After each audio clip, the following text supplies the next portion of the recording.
সালামু আলাইকুম।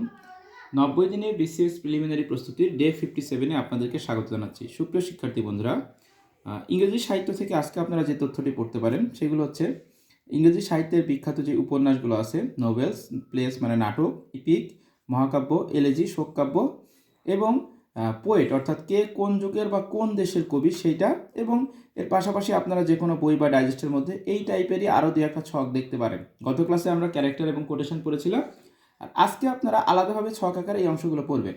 আমরা এইগুলো যখন বিভিন্ন রাইটারগুলো পড়তে গিয়েছি তখন কিন্তু এক একটা রাইটারের লেখা উপন্যাস, নাটক এগুলো আমরা সব কিছুই পড়ছি। তবে আমরা আলাদাভাবে তালিকাবদ্ধভাবে যে সবগুলো উপন্যাসের ছকটা যদি একসাথে পড়ি, সবগুলো নাটকের ছক একসাথে পড়ি, তাহলে পড়াটা অনেক গোছানো হয় এবং কনফিউশনগুলো ক্লিয়ার হয়।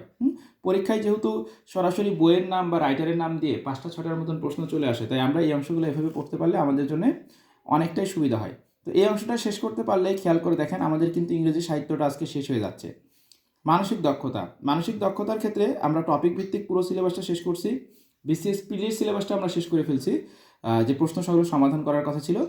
আর বিসিএস লিখিতর ক্ষেত্রে আমরা পূর্ববর্তী ক্লাসে অর্ধেকের মতন প্রশ্ন সমাধান করেছিলাম, আর আজকের ক্লাসে লিখিত পরীক্ষায় বিসিএস লিখিত পরীক্ষায় ইতিপূর্বে যে প্রশ্নগুলো হয়েছে তার বাকি অর্ধেক আজকে আমরা সমাধান করব। তাহলে আজকের ক্লাসে কিন্তু আমাদের মানসিক দক্ষতাটাও শেষ হয়ে যাচ্ছে। দুইটি সাবজেক্ট আজকে শেষ হয়ে যাচ্ছে। আর বাংলাদেশ বিষয়াবলী থেকে আপনারা আজকে যে দুইটি অধ্যায় পড়বেন, একটি হচ্ছে বাংলাদেশের রাজনীতি। বেশিরভাগ সময় দেখা যায় যে বিসিএস প্রিলিমিনারি পরীক্ষার এই অধ্যায়টা থেকে খুব বেশি একটা প্রশ্ন আসে না, এবং এখানে পড়ার মতন তেমন কিছুই নেই। আপনি এখান থেকে বাংলাদেশ আওয়ামী লীগ, এই রাজনৈতিক যে দলটা আছে বাংলাদেশ আওয়ামী লীগ, এই দলটা সম্পর্কে পড়তে পারেন, এবং এখানে একটা অংশ দেখতে পাবেন চাপ সৃষ্টিকারী গোষ্ঠী এবং হচ্ছে সুশীল সমাজ, এইটা একটু দেখতে পারেন। আর শেষ যে অধ্যায়টা আছে কৃতিত্ব অর্জন পুরস্কার, এই অধ্যায়টা থেকে আপনারা পরীক্ষায় প্রশ্ন আসলেও খুব বেশি একটা আসে না।